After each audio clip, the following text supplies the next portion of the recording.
Hej, jeg vil fortælle lidt omkring vores døgnbehandling, vores kombibehandling.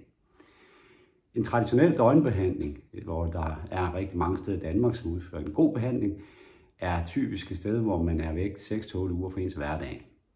Det er jobbet, det er familie, venner, fritid og så videre, der bliver hævet lidt ud af kalenderen. Vi har lavet et rigtig godt forløb, hvor det er sådan, at man på en uge bliver rigtig godt klædt på til det videre forløb.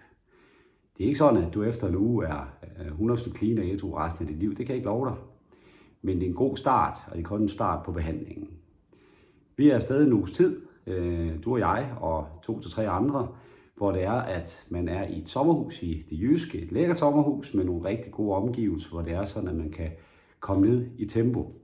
Fordi meget af det her med at lave vaneændringer og både mønstre drejer sig faktisk også om, at man kan formå at komme ned i det tempo, det nu er nødvendigt at komme ned i.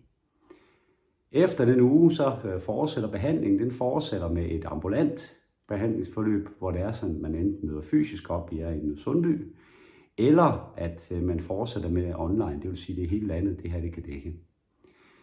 Efter primærbehandling kommer man over i det, der hedder efterbehandling. Hele forløbet er super godt skruet sammen med nogle opgaver og en masse terapi og kognitive ændringer til dit liv. Jeg synes, du skal prøve at høre lidt om det. Udfyld vores formular eller giv kald, så er jeg altid klar til at fortælle lidt mere omkring, hvad det drejer sig om. Så tak fordi du lyttede med, og jeg håber, vi ses. Hej.